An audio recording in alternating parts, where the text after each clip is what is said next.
reflect on last night? What you saw, what you liked, you didn't? I mean, tough loss. I mean, especially the way we came out first half. Kind of felt like we had, our momentum going. We were rolling, but that third quarter is where, things shifted and we just weren't able to get under control.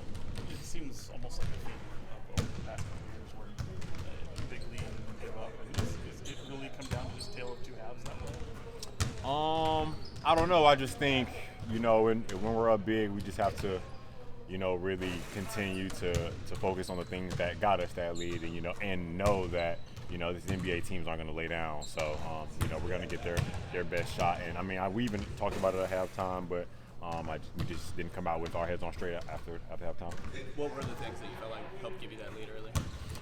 I think just our communication, the way we were flying around on the defensive end, the stops we were getting to let us get transition points and actions where they're not all the way fully set.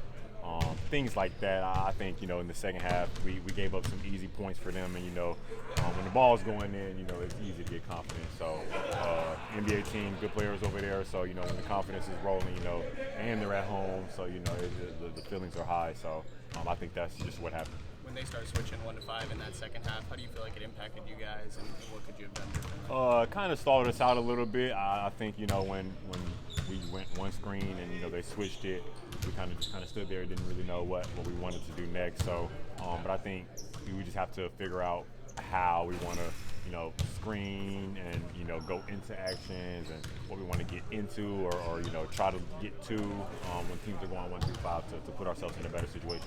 Is it challenging making adjustments in that second half to their adjustments when you're still learning each other?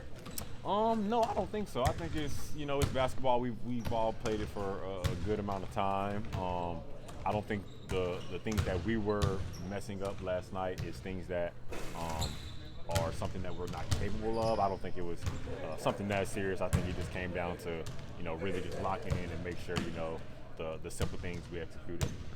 You guys are down some size in front right now. Mm-hmm. Going up against some bigger teams could be problematic from a rebounding perspective.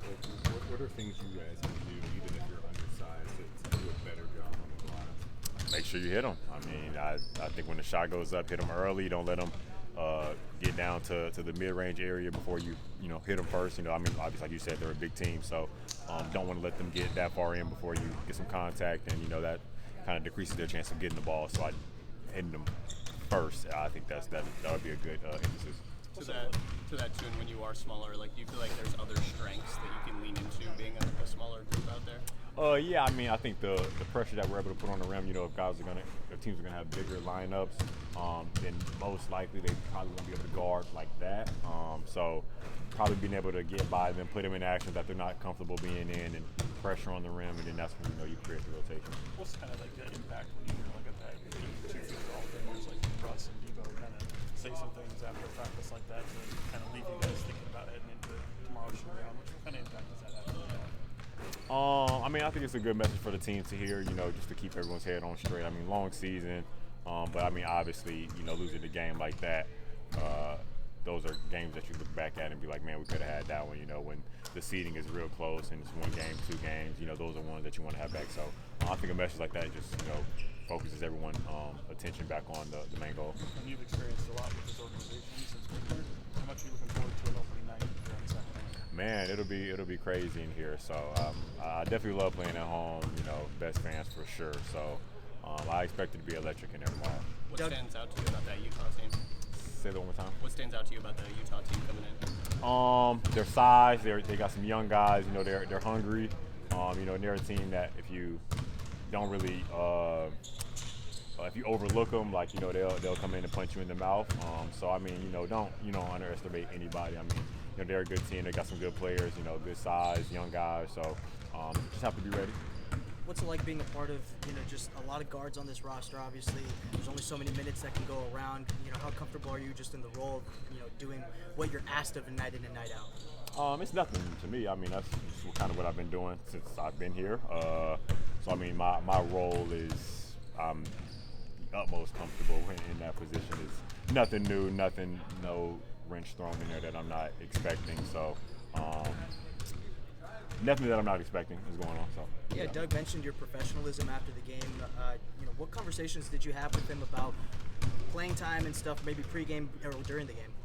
I mean, it's kind of like what you said. You know, there's a lot of guards on the team. You know, trying to figure things out. We added Russ Lay, so we're trying to figure out everything. You know, how everything's gonna look, rotations and minutes, all of that. You know, but I mean, it's whatever's gonna happen is gonna happen. So I mean, me, I just whatever situation I'm in, whenever I'm in the minutes, I just make the most of them and do what I do. So that's all I can do anyway. So don't get upset about anything. So. I'm sure you were familiar with Zach already before, but having been around him for the time that you have now, just what do you make of the caliber of scorer that he is? Man, I'm so glad I do not have to guard Zach because he's tough, man. Especially once he gets going, like easily one of the best scorers in the NBA. So I mean, yeah, the type of scorer he is, he's there's not too many scorers that score the way he does. So definitely just glad to have him on our team. I mean, he's great. He's great. Like I said, I'm glad I don't have to guard him. That's